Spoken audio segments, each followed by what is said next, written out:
নরসিংদীর রায়পুরায় তাণ্ডবের চিহ্ন, আতঙ্ক। বিদ্যুৎ বিচ্ছিন্ন নীলক্ষা ইউনিয়ন। ক্ষমতাসীন দলের বর্তমান ও সাবেক চেয়ারম্যানের দ্বন্দ্বে জিম্মি এলাকাবাসী।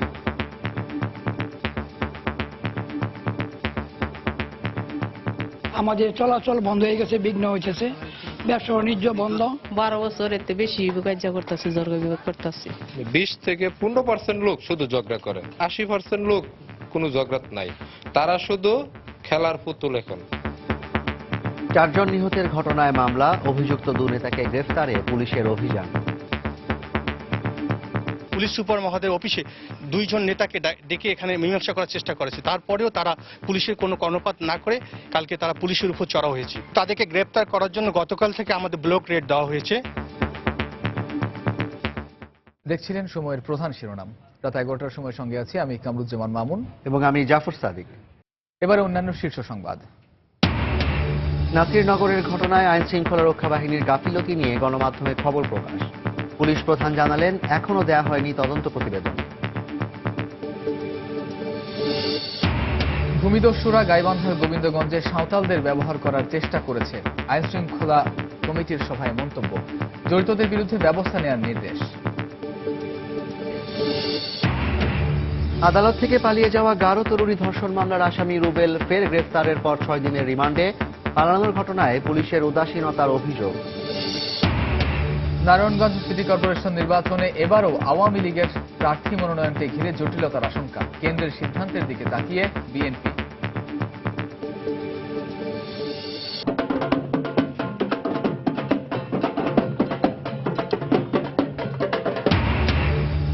শহুরে আবহে গ্রাম বাংলার ঐতিহ্যবাহী নবান্ন উৎসব রাষ্ট্রীয়ভাবে উদযাপনের দাবি আয়োজকদের।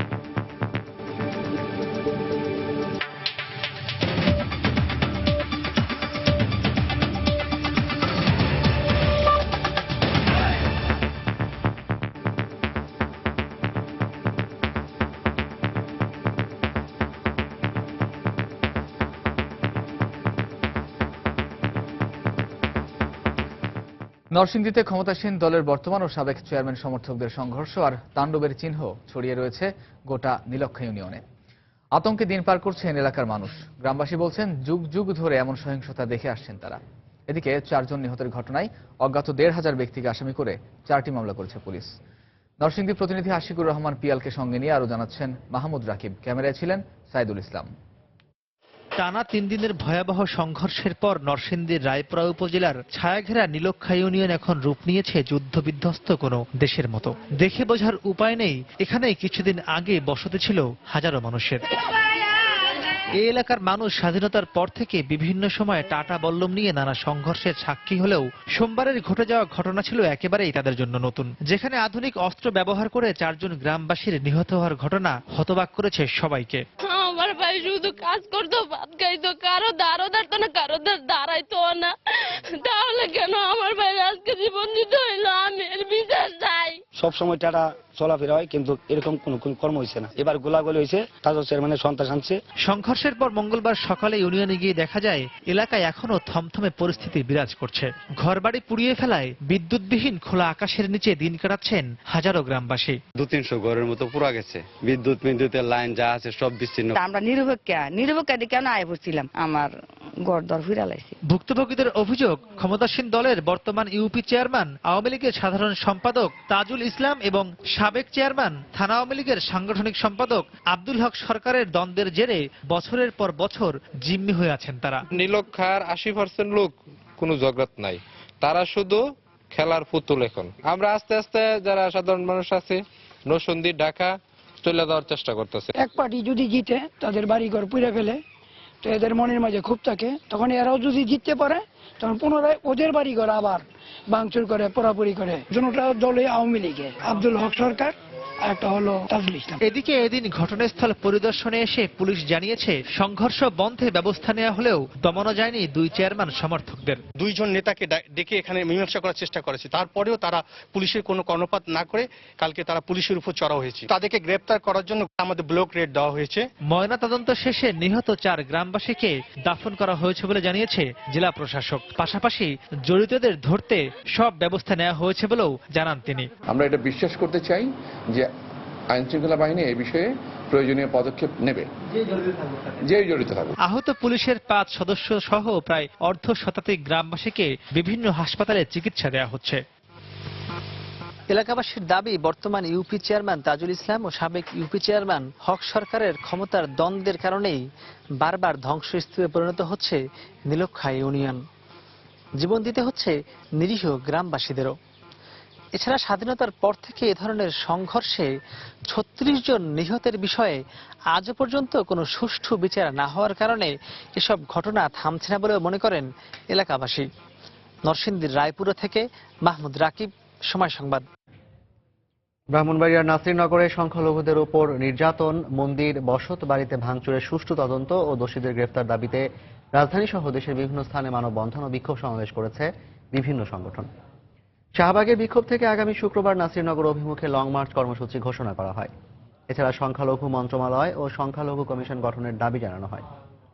এদিকে নাসিরনগরের ঘটনা তদন্তে গঠিত পুলিশ কমিটির প্রতিবেদন জমা দিয়েছে বলে গণমাধ্যমে রিপোর্ট প্রকাশ হলেও পুলিশ মহাপরিদর্শকের বরাতে বাণিজ্যমন্ত্রী জানিয়েছেন এখনো জমা পড়েনি প্রতিবেদন। খান মোহাম্মদ রুমেলের রিপোর্ট। ব্রাহ্মণবাড়িয়ার নাসিরনগরে সংখ্যালঘুদের উপর নির্যাতন, মন্দির, বসতবাড়ি ভাঙচুরের প্রতিবাদে সকালে ঢাকা বিশ্ববিদ্যালয়ের সাধারণ শিক্ষার্থীর ব্যানারে শাহবাগ চত্বর অবরোধ করে বিক্ষোভকারীরা। এ সময় বন্ধ হয়ে যায় যান চলাচল। পরে হিন্দু, বৌদ্ধ, খ্রিস্টান ঐক্য পরিষদ, মাইনরিটি রাইটস মুভমেন্ট সহ আরো কয়েকটি সংগঠন যোগ দেয় তাদের সঙ্গে। এ সময় স্বাধীন সংখ্যালঘু কমিশন গঠন সহ বিভিন্ন দাবি জানানো হয়। আমরা চাই যাদেরকে গ্রেফতার করা হয়েছে তাদেরকে দ্রুত বিচার আইনে বিচার করা হোক, অথবা সন্ত্রাস দমন আইনে বিচার করা হোক, কোনো জামিনযোগ্য বিচার না। আমরা সংখ্যালঘু মন্ত্রণালয় চাই, জাতীয় সংখ্যালঘু কমিশন চাই। আজকে আমরা জীবন জীবিকার সর্বক্ষেত্রে আমাদের অংশীদারিত্ব, প্রতিনিধিত্ব চাই। প্রায় 2 ঘন্টা শাহবাগ মোড় অবরুদ্ধ করে রাখার পর আন্দোলনের সঙ্গে ঢাকা বিশ্ববিদ্যালয়ের উপাচার্যের সংহতি প্রকাশ ও দাবি আদায়ে আশ্বাস দেয় অবরোধ তুলে নেওয়া হয়। ঘোষণা করা হয় নতুন কর্মসূচি।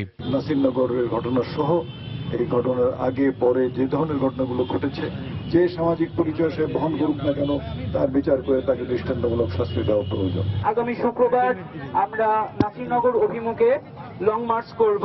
এদিকে নাসিরনগরের ঘটনায় আইন শৃঙ্খলা রক্ষা বাহিনীর গাফিলতির কথা উল্লেখ করে পুলিশের তদন্ত কমিটি প্রতিবেদন জমা দিয়েছে বলে গণমাধ্যমে খবর প্রকাশ হলেও সচিবালয়ে পুলিশ প্রধানকে উদ্ধৃত করে বাণিজ্যমন্ত্রী জানিয়েছেন প্রতিবেদন জমা পড়েনি। মোটমাট কথা হইল, যারাই জড়িত সে যেই হোক সেটাই তার বিরুদ্ধে ব্যবস্থা হবে। তদন্ত রিপোর্ট না, কারণ আইজি সাহেব বলে কোনো তদন্ত রিপোর্ট দেওয়া হয়নি। এদিকে নাসিরনগরের ঘটনার প্রতিবাদে রাজশাহীতে মানববন্ধন কর্মসূচি পালিত হয়েছে। খান মোহাম্মদ রুমেল, সময় সংবাদ, ঢাকা। গাইবান্ধায় গোবিন্দগঞ্জের ওই জায়গা সাঁওতাল কিংবা বাঙালি কারো নয় বলে মন্তব্য করেছেন শিল্পমন্ত্রী আমির হোসেন আমু। তিনি দাবি করেছেন 1954 সালে চিনিকলের জন্য অধিগ্রহণের পর থেকে ওই জায়গা শিল্প মন্ত্রণালয়ের। তিনি বলেন, সাঁওতালদের ব্যবহার করে কিছু ভূমিদস্যু চিনিকলের জায়গা দখলের চেষ্টা করায় সেখানে অভিযান চালানো হয়েছে। দুপুরে সচিবালয়ে আইন শৃঙ্খলা সংক্রান্ত মন্ত্রিসভা কমিটির সভা শেষে সাংবাদিকদের তিনি একথা বলেন। ৬২ বছরের ভিতরে এখানে কোনো সাঁওতাল পল্লী বা কোনো সাঁওতালের জায়গা বা কোনো বাঙালির জায়গা ছিল না। কিছু ভূমিদস্যু যারা বিভিন্ন জায়গায় জমি দখল করে তারা সাঁওতালদেরকে ব্যবহার করার চেষ্টা করেছে। কিছু কিছু সাঁওতাল এনে তারা তাদেরকে বসিয়েছে। ভূমিদস্যুদের বিরুদ্ধে বাধ্য হয়েছে অভিযান নিতে। তার কারণ 3 মাস আমরা ধৈর্য ধারণ করেছি, আমরা তাদেরকে বুঝাবার চেষ্টা করেছি, কিন্তু তারা জায়গা ছেড়ে যায়নি, বরং তারা যখনই আত্মচাষ করতে গেছে তখনই আক্রমণ করেছে। সরকারের পক্ষ থেকে কোনো ব্যবস্থা নেওয়া না হতো তাহলে দেখা যেত 6 মাস পরে তারাই এদেরকে তাড়িয়ে দিয়ে তারা তাদের ওই জায়গাটা দখল করে নিত। বিএনপি মহাসচিব মির্জা ফখরুল ইসলাম আলমগীর বলেছেন, সম্প্রতি দেশের বিভিন্ন স্থানে হিন্দু সম্প্রদায় ও গোবিন্দগঞ্জের আদিবাসীদের উপর হামলায় আওয়ামী লীগের নেতাকর্মীরাই জড়িত। ক্ষমতায় থাকার জন্যই সরকার এ ধরনের পরিস্থিতি সৃষ্টি করছে। দুপুরে লালমনিরহাটের বড় বাড়িতে এক অনুষ্ঠান শেষে তিনি এ অভিযোগ করেন। এই দেশের যত সাম্প্রদায়িক সমস্যা তৈরি হয়েছে, এই সমস্যা তৈরি করেছে বেশিরভাগ ক্ষেত্রেই বর্তমান সরকারি দল তারাই তৈরি করেছে। বিশেষ করে গোবিন্দগঞ্জে তো নাম ধরেই তারা বলেছে যে এখানকার সংসদ সদস্য এবং আপনার ইউনিয়ন পরিষদ চেয়ারম্যান জড়িত এটার সঙ্গে। তাই এটা তাদের তৈরি করা এবং এদের তৈরি করার পেছনে যেটা তাদের উদ্দেশ্যটা হচ্ছে যে আপনার দেশে একটা অরাজক পরিস্থিতি সৃষ্টি করলে তাদের পক্ষে ক্ষমতায় থাকাটা সোজা আর কি। রাজধানীতে গারো তরুণী ধর্ষণ মামলার আসামি রুবেলের 6 দিনের রিমান্ড মঞ্জুর করেছেন আদালত। সকালে বাড্ডার সুবাস্তু টাওয়ারের সামনে থেকে আদালত থেকে পালিয়ে যাওয়া এই আসামিকে আবার গ্রেফতার করে পুলিশ। দুপুরে গুলশানে উপপুলিশ কমিশনারের কার্যালয়ে আয়োজিত সংবাদ সম্মেলনের আগে রুবেলকে গণমাধ্যমের সামনে হাজির করা হয়। পুলিশ জানায়, আদালত থেকে পালানোর পর রুবেল হাতকড়া খুলতে না পেরে নিজেই তুলা দিয়ে হাত ব্যান্ডেজ করে নেয়। এ কারণে হাতকড়ার বিষয়টি কেউ টের পায়নি। এক পর্যায়ে সে পালিয়ে টঙ্গী চলে যায়, কিন্তু টঙ্গীতে হাতকড়া কাটতে গেলে ধরা পড়ে যেতে পারে এই ভয়ে রুবেল আবার বাড্ডায় ফিরে আসে। গত দুদিন ধরে তল্লাশি চালানোর পর আজ সকালে রুবেলকে আটক করে বাড্ডা থানা পুলিশ। আদালত থেকে পালানোর ঘটনাতেও পুলিশ বাদী হয়ে রাজধানীর কোতোয়ালি থানায় রুবেলের বিরুদ্ধে আরও একটি মামলা করেছে। পুলিশ জানিয়েছে, রুবেলের বিরুদ্ধে ছিনতাই সহ একাধিক মামলা রয়েছে। গত মাসের শেষ দিকে বাড্ডায় এক গারো তরুণীকে ধর্ষণ করে রুবেল। দুপুরে তাকে আদালতে হাজির করে 10 দিনের রিমান্ড চাইলে আদালত তাকে 6 দিনের রিমান্ড মঞ্জুর করেন।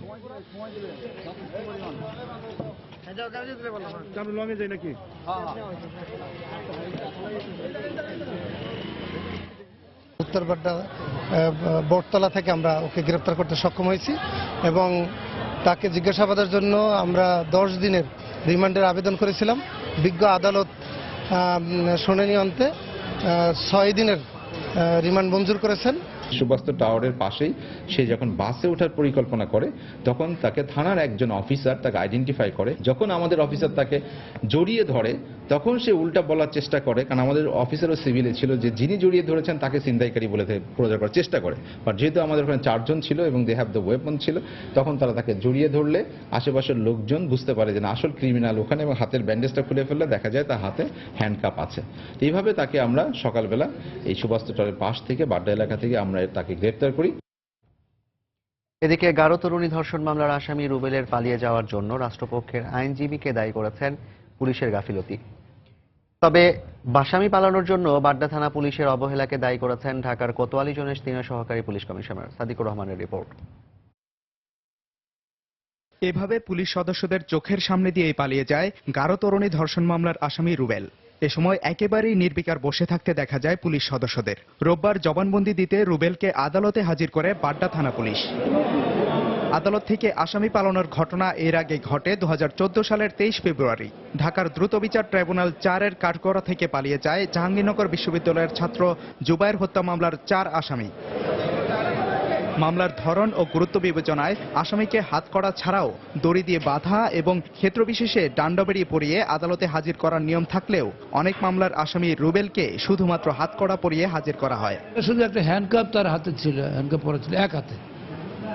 তিনি পকেটে হাত দিয়ে সে দেখা যায়নি, সে একটা ভদ্রলোকের মতো সে হাইটে চলে গেছে। কুখ্যাত যে আসামি যারা, তাদেরকে তো কোমরে বেঁধে দড়ি বেঁধে তাদেরকে আদালতে আনা উচিত। কারণ এখানে আমি মনে করি যে পুলিশের অবহেলার কারণে এটা সম্ভব হয়েছে। বাড্ডা থানা পুলিশের গাফিলতিকে দায়ী করে কোর্ট প্রাঙ্গণে নিরাপত্তা আরও জোরদার করা হচ্ছে বলে জানিয়েছেন কোতোয়ালি জোনের সিনিয়র সহকারী পুলিশ কমিশনার। তদন্তকারী কর্মকর্তা ইমরানুল হাসান, বাড্ডা থানার একজন সাব ইন্সপেক্টর, তার এবং তার সাথে যে বাকি কনস্টেবল ছিল, একজন নাম আমি জানতে পেরেছি দীপক চন্দ্র পোদ্দার মনে হয়, ওদের কিছুটা গাফিলতি আমাদের চোখে পড়েছে। গারো তরুণীকে ধর্ষণ সহ রুবেলের বিরুদ্ধে ডজন খানেক মামলা রয়েছে। সাদিকুর রহমান, সময় সংবাদ, ঢাকা। রাত 11টার সময় আরো থাকছে। আলোচিত বুশরা হত্যা মামলার মৃত্যুদণ্ডপ্রাপ্ত আসামি সহ 2 জনকে খালাস দিলেন সর্বোচ্চ আদালত। মামলা প্রমাণে রাষ্ট্রপক্ষ ব্যর্থ, আদেশে আপিল। মরক্কোর মারাকাসে অনুষ্ঠিত জাতিসংঘের বিশ্ব জলবায়ু সম্মেলন COP22 এর উচ্চ পর্যায়ের বৈঠকে অংশ নিয়েছেন প্রধানমন্ত্রী শেখ হাসিনা। 80টি দেশের সরকার ও রাষ্ট্রপ্রধানদের উপস্থিতিতে স্থানীয় সময় দুপুরে মারাকাসের বাব ইগলিতে এ বৈঠকের উদ্বোধনী অনুষ্ঠান শুরু হয়। এর আগে স্থানীয় সময় সোমবার বিকেলে মরক্কোর মারাকাসে মেনারা বিমানবন্দরে পৌঁছান প্রধানমন্ত্রী। সফর শেষে বুধবার প্রধানমন্ত্রীর দেশে ফেরার কথা রয়েছে। 2000 সালের আলোচিত বুশরা হত্যা মামলার মৃত্যুদণ্ডপ্রাপ্ত আসামি কাদের এবং যাবজ্জীবন সাজাপ্রাপ্ত আসামি রুনু আক্তারকে খালাস দিয়েছেন আপিল বিভাগ। এই মামলা প্রমাণে রাষ্ট্রপক্ষ ব্যর্থ হয়েছে বলেও আদেশে উল্লেখ করেছেন আদালত। এ নিয়ে বুশরা হত্যা মামলায় মোট 4 জন খালাস পেল। 2000 সালে রাজধানীর রামপুরায় একটি বাসায় সে সময়ের পুলিশ কর্মকর্তার মেয়ে বুশরাকে রাতভর ধর্ষণ ও হত্যার দায়ে 2003 সালে প্রধান আসামি কাদের সহ 3 জনকে ফাঁসি এবং 1 জনকে যাবজ্জীবন সাজা দেন নিম্ন আদালত। এ রায়ের বিরুদ্ধে আসামি পক্ষ হাইকোর্টে আপিল করলে কাদেরকে মৃত্যুদণ্ড ও রুনু আক্তারকে যাবজ্জীবন কারাদণ্ড বহাল রাখলেও বাকি 2 জনকে খালাস দিয়েছিলেন হাইকোর্ট।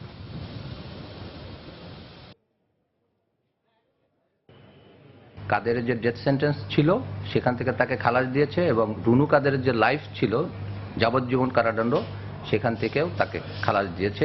এটা প্রসিকিউশনের দায়িত্ব ছিল সম্পূর্ণরূপে প্রমাণ করার। আর যেহেতু আমরা প্রমাণ করতে চেয়েছি যে তার আই উইটনেস ছিল না কেউই, 106-এ আমরা প্রমাণ করতে ব্যর্থ হয়েছি, এটা আদালত বলেছে। রাত 11টার সময় আরো থাকছে। যুক্তরাষ্ট্রে ছড়িয়ে পড়া বিক্ষোভ প্রশমনে ট্রাম্পকে জাতীয় ঐক্যের ডাক দেওয়ার পরামর্শ ওবামার। ট্রাম্প পুতিন ফোনালাপে সম্পর্ক জোরদারের প্রত্যয়। সিলেটে কলেজ ছাত্রী খাদিজা হত্যা চেষ্টা মামলার আসামি বদরুলের বিরুদ্ধে চার্জশিট গ্রহণ করেছেন আদালত। আগামী 29 নভেম্বর মামলার পরবর্তী দিন ধার্য করা হয়েছে। সকালে সিলেটের অতিরিক্ত চিফ মেট্রোপলিটন ম্যাজিস্ট্রেট আদালতের বিচারক চার্জশিট গ্রহণ করেন। পরে মামলার কার্যক্রম পরিচালনার জন্য চিফ মেট্রোপলিটন আদালতে হস্তান্তর করেন তিনি। এর আগে কঠোর নিরাপত্তার মধ্য দিয়ে বদরুলকে আদালতে তোলা হয়। পরে চার্জশিট গ্রহণ করে আগামী 29 নভেম্বর মামলার পরবর্তী দিন ধার্য করেন আদালত। গত 3রা অক্টোবর সিলেট সরকারি কলেজের শিক্ষার্থী খাদিজা আক্তার নার্গিসকে কুপিয়ে জখম করে বখাটে বদরুল। এ ঘটনায় বদরুলকে আসামি করে শাহপরান থানায় একটি মামলা দায়ের করা হয়। খাদিজা বর্তমানে রাজধানী মির স্কয়ার হাসপাতালে চিকিৎসাধীন রয়েছেন।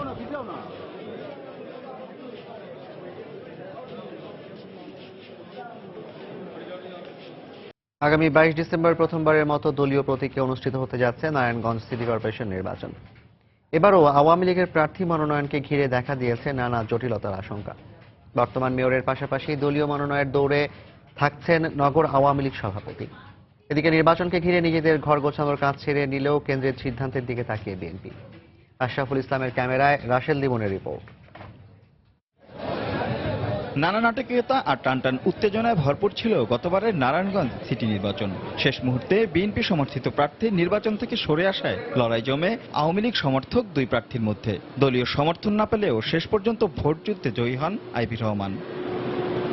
ঘুরে ফিরে 5 বছর পরের গল্পটা প্রায় একই রকম।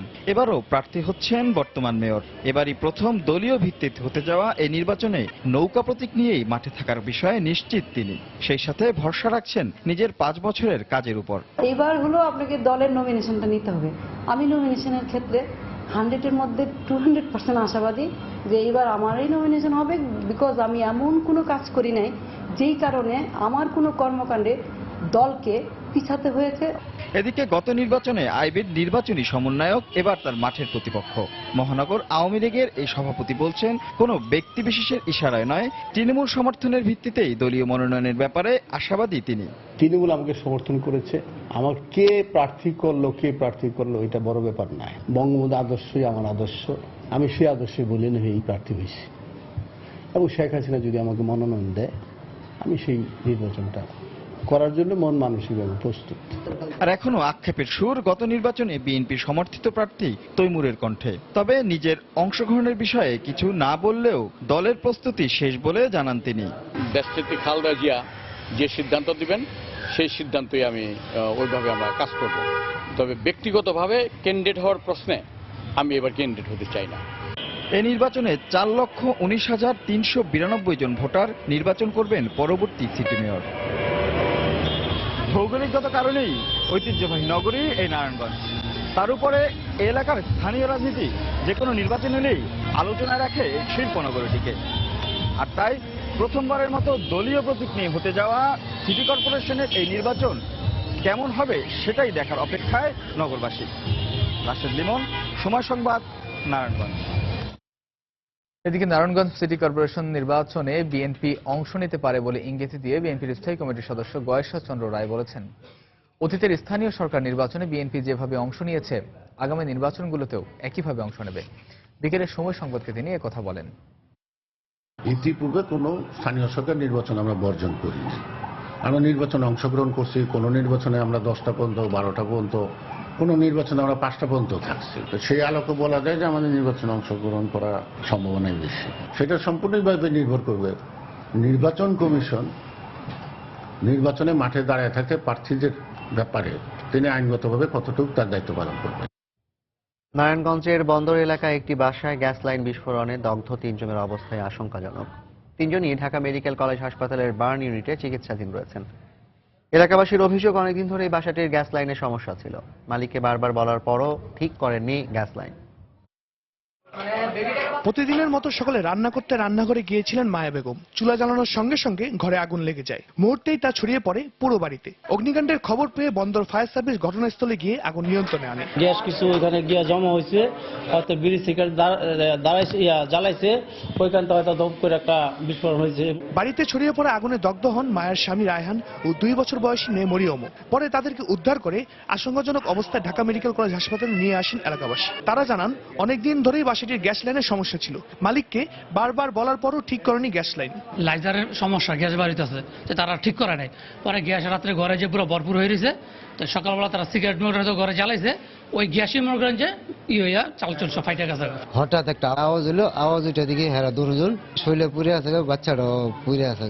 এদিকে বাড়ির মালিকের স্ত্রী জানিয়েছে তাদের গ্যাস লাইন বৈধ, ঠিক করার জন্য পদক্ষেপও নেওয়া হয়েছিল। বিকালে কইছে দাম কত, একদিন দুদিন সময় দিতে তৈব, এক সময় সাথে কোনো জিনিস করা হয় না। তো বার্ন ইউনিটের চিকিৎসক জানান, দগ্ধদের সবার অবস্থাই আশঙ্কাজনক। তিনজনই আসলে অনেক বেশি পুরো গেছে, একই ফ্যামিলির, হাজব্যান্ড, তার বাচ্চা এবং তার মাটা আর কি। তো তিনজনে পুরো, একজন হচ্ছে 40%, 65% আর 25% বার্ন আছে। তো তিনজনই তো আশঙ্কাজনক অবস্থা। গ্যাসের লাইন মেরামত করতে তিতাস গ্যাসকে ইতিমধ্যেই জানানো হয়েছে বলে জানিয়েছে স্থানীয় প্রশাসন। শাহরিয়ার জামান দ্বীপ, সময় সংবাদ। অগ্রহায়ণের প্রথম দিনে নাচ, গান আর পিঠাপুলির আমেজে রাজধানীতে উদযাপিত হল নবান্ন উৎসব। বরাবরের মতো এবারও ঢাকা বিশ্ববিদ্যালয়ের চারুকলা অনুষদের বকুলতলায় উৎসবের মূল আয়োজন করা হয়। দিনব্যাপী অনুষ্ঠানে নৃত্যগীত আর সুরের ঝংকারে বুঁদ হয়েছিলেন যান্ত্রিক জীবনে অভ্যস্ত নগরবাসী। তবে বাঙালির চিরায়ত কৃষ্টিকে নতুন প্রজন্মের মাঝে ছড়িয়ে দিতে এই উৎসব রাষ্ট্রীয়ভাবে উদযাপনের দাবি জানিয়েছেন আয়োজকরা। হেমন্তের হালকা শীতল মিষ্টি সকাল, বাঁশির সুরের মূর্ছনায় গ্রামীণ ঐতিহ্য আর সংস্কৃতির মিশেলে নগরে নবান্নের ডাক।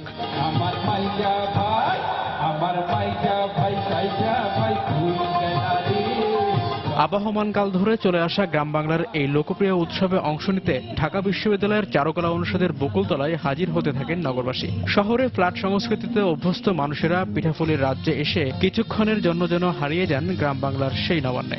গ্রামে যেহেতু এই নবান্নের উৎসব ছাড়টা নেওয়া হয় না, এখানে এসে এটা নিতে পারতেছি। বাঙালির যে হাজার বছরের ঐতিহ্যটা, সেটা তুলে ধরার জন্যই বাচ্চাদের নিয়ে আসা এখানে। আমরা তো ধরে রেখে এসেছি, ওরাও যাতে ধরে রাখতে পারে। সব জায়গাতে যদি এই জিনিসটা লালন করা যায়, আমার মনে হয় নতুন প্রজন্ম অনেক দূর আগে যেতে পারবে। আমি নাচ দেখেছি, গান দেখেছি, খুব ভালো লেগেছে।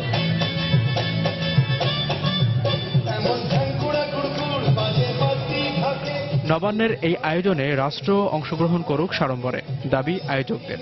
বাঙালির যে একটি শিকড়, সেই শিকড়ের সঙ্গে আমাদের আগামী প্রজন্মকে পরিচিত করবার জন্য বাংলাদেশের সর্বত্র এরকম অনুষ্ঠানের অনেক প্রয়োজন। জঙ্গিবাদ, উগ্রবাদ, এগুলো থেকে ফিরে আসতে গেলে এই কালচারটাকে ধরে রাখতে হবে। চারুকলার পাশাপাশি রাজধানীর রবীন্দ্র সরোবরেও আয়োজন করা হয় নবান্ন উৎসবের। তারেকুজ্জামান শিমুল, সময় সংবাদ, ঢাকা। দেশের বাইরের খবর। যুক্তরাষ্ট্রে প্রেসিডেন্ট নির্বাচনের পর বিভিন্ন অঙ্গরাজ্যে ছড়িয়ে পড়া বিক্ষোভ প্রশমনে ট্রাম্পকে জাতীয় ঐক্যের ডাক দেওয়ার পরামর্শ দিয়েছেন মার্কিন প্রেসিডেন্ট বারাক ওবামা। বিভিন্ন জাতিগোষ্ঠীর প্রতি ট্রাম্পের বিদ্বেষমূলক বক্তব্যে ক্ষুব্ধ মানুষের আস্থা ফেরাতে এর বিকল্প নেই বলেও মন্তব্য করেন তিনি। সোমবার হোয়াইট হাউসে ডেমোক্র্যাট দলের শীর্ষ নেতাদের সঙ্গে বৈঠকের পর সংবাদ সম্মেলনে ওবামা আশা প্রকাশ করে বলেন, বিভিন্ন মিত্র দেশ ও জোটের সঙ্গে যুক্তরাষ্ট্রের বর্তমান সম্পর্ক ট্রাম্পের সময়েও অব্যাহত থাকবে। এদিকে নবনির্বাচিত প্রেসিডেন্ট ডোনাল্ড ট্রাম্পের সঙ্গে সোমবার টেলিফোনে কথা বলেছেন রুশ প্রেসিডেন্ট ভ্লাদিমির পুতিন। মার্কিন নির্বাচনের পর দুই নেতার প্রথম এ ফোন আলাপে মস্কো ওয়াশিংটন সম্পর্ক উন্নয়ন ও সিরিয়া বিষয় উঠে আসে বলে জানায় ক্রেমলিন। আন্তর্জাতিক সন্ত্রাস ও জঙ্গিবাদ বিরোধী লড়াইয়ে ঐক্যবদ্ধ পদক্ষেপের ব্যাপারে সম্মত হন দুই নেতা।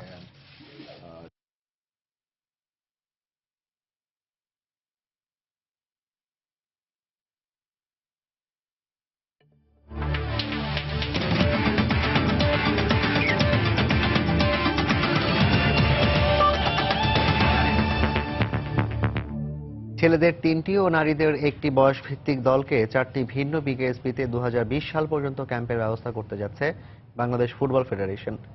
সম্পূর্ণ বাফুফের অর্থায়নে ফুটবলার তৈরির এই প্রজেক্টটি শুরু হবে আসছে জানুয়ারিতে। মঙ্গলবার বিকেএসপি ডিরেক্টর জেনারেলের সঙ্গে বৈঠকের পর বিষয়গুলো নিশ্চিত করেন ফুটবল ফেডারেশনের সভাপতি কাজী সালাউদ্দিন। 4টা জায়গায় আমি 4টা টিমকে যদি পাঠাই আমার দিয়ে আপনার কোচিং স্টাফ আমাদের আর ফাইন্যান্সিয়াল যা লাগবে উইল ডিভাইড করে। তো এটি বেসিক্যালি আলাপ করলাম যে এটাকে কিভাবে বাস্তবায়নে আনা যায়, এবং উনি আমার সাথে একদম একমত। Next 1 month we will finalize the whole details and then from the end of January আমরা ওনাদের সাথে কাজ করব 3 থেকে 4 years টানা। একই টিম থাকবে না, টিম চেঞ্জ হবে। যেরকম আন্ডার 16 যখন বড় হয়ে যাবে তাহলে আরেক জায়গায় চলে যাবে, আন্ডার 14 আবার আরেকটা আসবে। বাংলাদেশ জাতীয় দলের পেসার মোস্তাফিজুর রহমানের উন্নতিতে বেশ আশাবাদী pace bowling coach Courtney Walsh. সকালে মিরপুর ইনডোরে মোস্তাফিজকে পর্যবেক্ষণ করেছেন ওয়ালশ। আগের চেয়ে আরো লম্বা রান আপে বল করেছেন কাটার মাস্টার মোস্তাফিজ। ক্যারিবীয় এই কোচের আশা নিউজিল্যান্ড সিরিজে শতভাগ ফিট হয়ে দলে ফিরবেন সাতক্ষীরার এই পেসার। মোস্তাফিজের দ্রুত উন্নতি দেখে আমি খুশি। মোস্তাফিজও বেশ স্বস্তিতে আছেন। নিউজিল্যান্ড যাওয়ার আগে অস্ট্রেলিয়ার ক্যাম্পে থাকবেও ওখানেই চলবে তার পুনর্বাসন প্রক্রিয়া। সে এখন 70% ইন্টেন্সিটিতে বল করছে। অস্ট্রেলিয়া যাওয়ার আগে তার আরো উন্নতি হবে এবং আশা করি নিউজিল্যান্ড সিরিজেই তাকে খেলানো যাবে। রাত 11টার সময় এ পর্যায়ে শীর্ষ সংবাদগুলো জানিয়ে দিচ্ছি আরেকবার। নরসিংদীর রায়পুরায় সর্বত্র তাণ্ডবের চিহ্ন, আতঙ্ক। বর্তমান ও সাবেক চেয়ারম্যানের দ্বন্দ্বে জিম্মি এলাকাবাসী। 4 জন নিহতের ঘটনায় মামলা। নাসিরনগরের ঘটনায় আইন শৃঙ্খলা রক্ষা বাহিনীর গাফিলতি নিয়ে গণমাধ্যমে খবর প্রকাশ। পুলিশ প্রধান জানালেন এখনো দেয়া হয়নি তদন্ত প্রতিবেদন। ভূমিদস্যুরা গাইবান্ধার গোবিন্দগঞ্জে সাঁওতালদের ব্যবহার করার চেষ্টা করেছে। আইন শৃঙ্খলা কমিটির সভায় মন্তব্য, জড়িতদের বিরুদ্ধে ব্যবস্থা নেয়ার নির্দেশ। আদালত থেকে পালিয়ে যাওয়া গারো তরুণী ধর্ষণ মামলার আসামি রুবেল ফের গ্রেফতারের পর 6 দিনের রিমান্ডে। পালানোর ঘটনায় পুলিশের উদাসীনতার অভিযোগ। নারায়ণগঞ্জ সিটি কর্পোরেশন নির্বাচনে এবারও আওয়ামী লীগের প্রার্থী মনোনয়নকে ঘিরে জটিলতার আশঙ্কা। কেন্দ্রের সিদ্ধান্তের দিকে তাকিয়ে বিএনপি।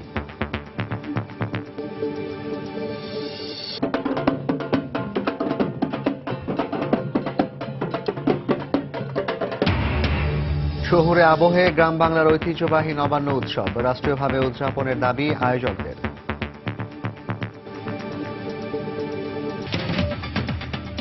এই ছিল রাত 11টার সময়। যে কোনো খবর পেতে ভিজিট করুন সময়নিউজ.tv আর সঙ্গে থাকুন সময়।